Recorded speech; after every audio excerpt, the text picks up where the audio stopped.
All right, so I apologize if this looks a little less unedited. None of my stuff's really edited well anyway. Apologize if it's a little more unedited, a little more unhinged. I don't really want to edit this too much. I kind of want just my raw opinions on this. So we're talking about the 3080 Ti. It's getting leaked just like the 6700 XT and the 6600 XT and the 6700. AIBs are starting to file them with ECC, whatever.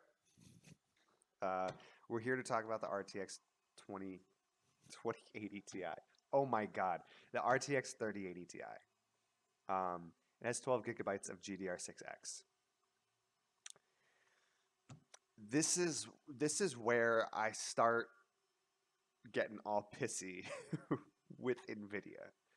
I don't really know what they're doing. It's such a weird fucking thing. So the first thing that they did, and the entire Ampere launch, yeah, there's tons of things along there that they could have done right.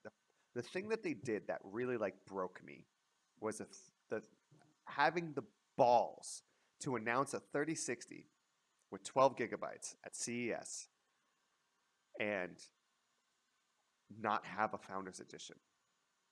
Yet are still promising a certain MSRP of 329. It's not going to be 329. So they're lying. They lied right on stage before the card was even released. Then the 3080 Ti was supposed to not happen anymore. It was just up in the air.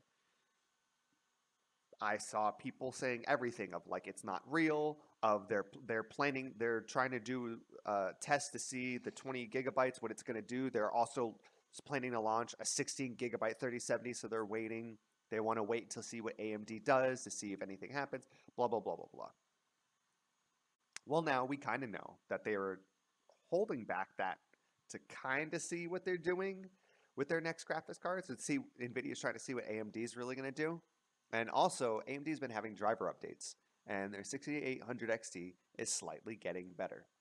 It's getting pretty fucking close, especially at 4K. It's like a frame or 3 or 4 frames with like buy a game. Okay, you saved $50 and you got the same fucking card. It just has more VRAM, right? So eventually, when you're on 4K, you can run higher, more textures and shit.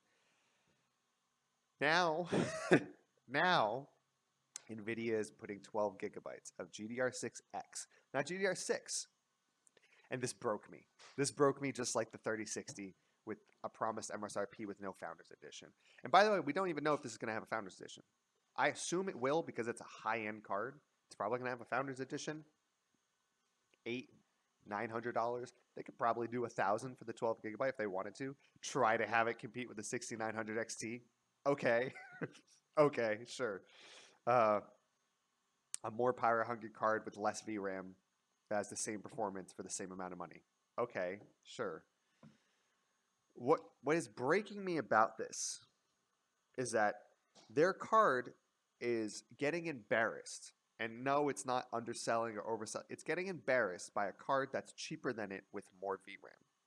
So you would think the very least they would do is put 16 gigabytes to match the cards that are under the already priced 700 MSRP 3080 Ti, 3080 Founders Edition.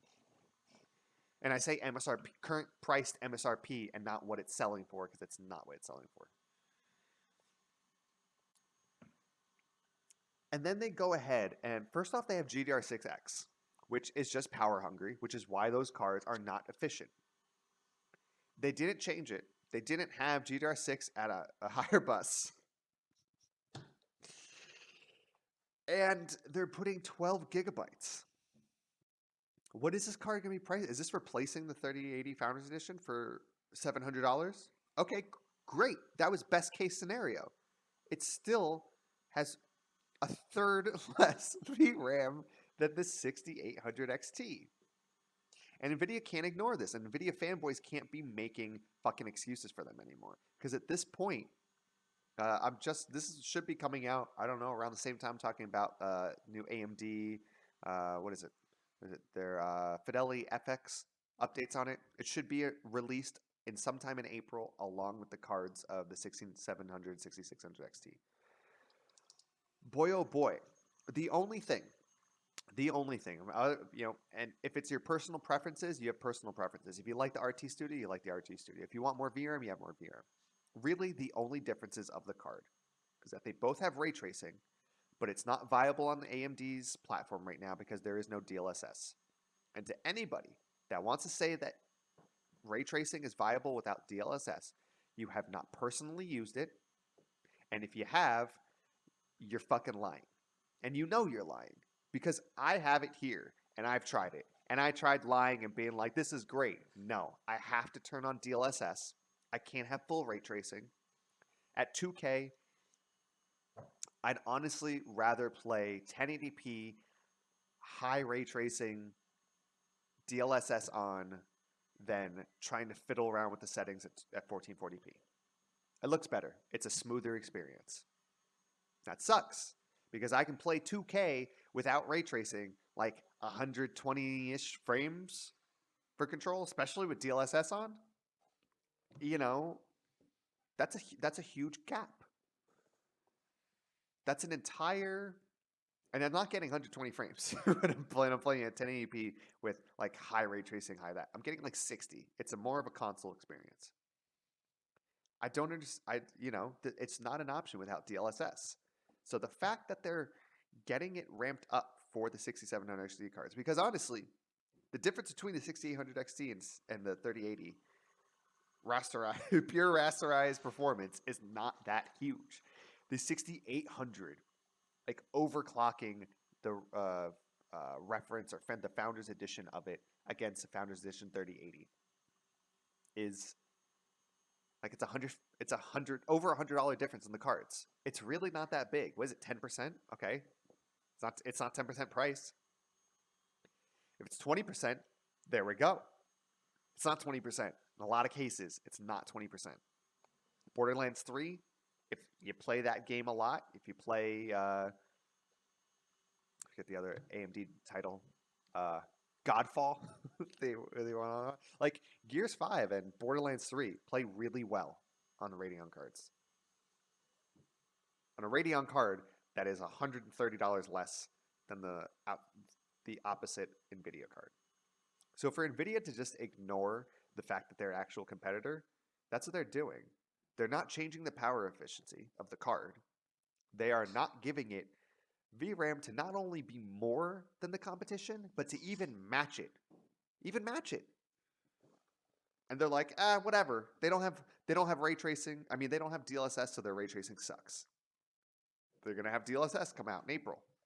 And if you look at the difference between November, whatever the 6800 XT launched, or end of October officially, whatever. If you look at that launch and you look at the benchmarks for games between then and now, and you see the differences, updates between each driver, it's getting better. AMD's platform needs to have people using it so that they can know what they need to change, what they need to update, what they need to do. But to not take them fucking seriously, I love Nvidia. I love you, Nvidia. Great, because what I want you to do is make stupid decisions and put AMD at the top so that you're forced to actually be competitive. Yeah, it's a stupid card. It's really stupid. If it was 16 gigabytes of GDR6X, I could possibly give it a little more leeway. If it was 12 gigabytes of GDR6 at a higher bus, I could at least say it's more power efficient. But it's neither. It's neither. So what's like the 3070 going to be? The 3070 is fucked now. What's it going to have? 10 gigabyte 3070 Ti? They're putting 12 gigabytes of GDR6X in there. There are 12 gigabytes in their 30 fucking 60. That's less than half of the price of the already, it's supposed to be half the price of the already out 3080 Founders Edition. Like, what the fuck are they doing? Doesn't make any sense. And when you take in consideration that they're not taking AMD seriously, that makes a little more sense. When you also take into consideration the current GPU market and that they're going to sell anything that they fucking can, then it makes complete sense. Because why would they put 20 gigabytes in there if people are going to buy all the cards anyway? Why would they change it from GDR6 to GDR6X or GDR6X to GDR6? People are just going to buy power supplies and just spend more money. Nothing. If nobody's going to hold their feet to the fire, why are they going to do anything different? They're not. It's going to be interesting. April is going to be a interesting month for Nvidia.